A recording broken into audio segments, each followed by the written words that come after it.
Ecco, siamo qui con Andrea De Vicenzi, grandissimo atleta. Come sei riuscito ad andare avanti? Cosa ti ha insegnato la disabilità e come sei riuscito a superare tutti i tuoi limiti? Allora, ovviamente perdere la gamba a 17 anni è stato un momento drammatico che ha stravolto la mia vita e non solo quella la mia, ma anche quella dei miei genitori. È stato il percorrere un cammino, è stato il percorrere fare un passo alla volta, non c'è stato il momento o l'attimo dalla disabilità tutto superato, è stato pian pianino riconquistare le cose che facevo prima, lanciando un messaggio a me e alle persone che erano vicino che era ancora possibile vivere una vita piena, e da lì pian pianino ho cercato di capire con una gamba le cose che potevo ancora fare e ho capito dove era l'asticella e pian pianino ho cercato sempre di alzarla sempre di più e penso di non essermi ancora fermato. Ecco. Sono alla ricerca di quello che all'apparenza può sembrare impossibile, ma che poi scopriamo che è possibile raggiungere. Abbiamo anche un Andrea De Vicenzi imprenditore, perché sappiamo che hai ideato un certo tipo di stampelle per aiutare magari chi ha avuto difficoltà. Ecco, se magari vuoi spiegarci questo prodotto che hai lanciato. Allora, il prodotto è un sogno che forse non tutti riescono a toccare, no? Una volta nella propria vita.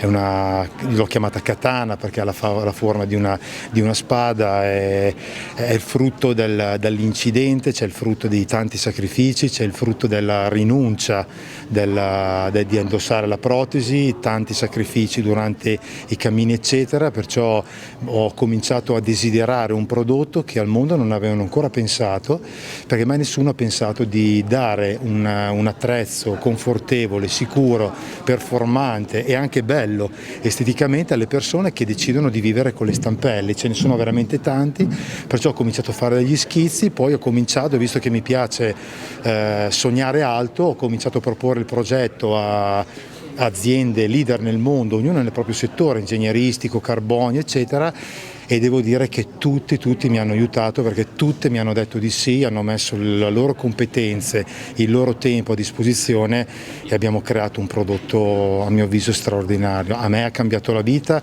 e già lo sta cambiando alle persone che lo stanno utilizzando. Ecco, adesso tu stai raccogliendo varie testimonianze del tuo tragitto da Grado a Postumia, se vuoi magari raccontarcene qualcuna. Ma guarda, per quanto noi abbiamo preparato questo cammino, quello che sta arrivando sta andando oltre alle aspettative, perciò abbiamo testimonianze che ci raccontano delle poesie in lingua friulana, in friulo-veneta, testimonianze che vengono a sapere della nostra storia su internet, su Facebook e ci raggiungono, testimonianze di un ciclista che l'abbiamo incontrato una mattina, era a 50 km con la sua bici di crono, che ci stava cercando in giro per tutta la pianura e poi ci ha trovato.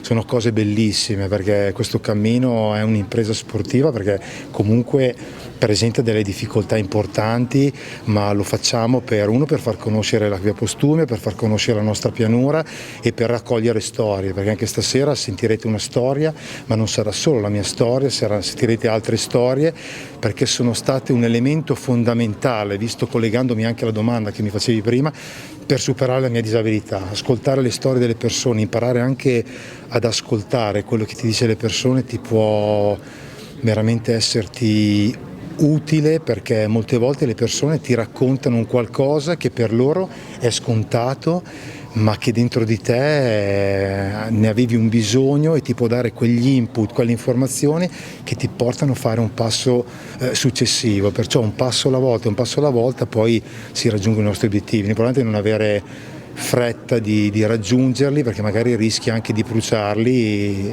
un passo alla volta. Ecco, Sindaco Soldan, questa sera abbiamo un ospite d'onore che è Davide De Vicenzi, ecco, un esempio proprio di resilienza, questo atleta. Ma credo di sì, credo che l'esempio che dà questo atleta, questa persona, sia uno dei più alti, soprattutto in questo periodo. Ogni suo passo credo ne valga 10, questo per testimoniare che nella vita ci sono tantissime difficoltà, ma ci sono anche le risposte che uno trova all'interno di se stesso nei momenti più difficili.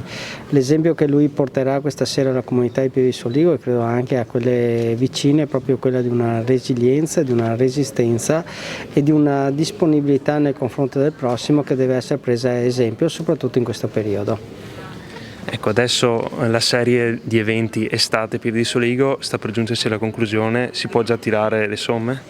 La risposta di pubblico è stata sicuramente positiva, la partecipazione, la rivitalizzazione di alcuni borghi, di alcune aree è stata altrettanto vivace e ben accolta dalla popolazione.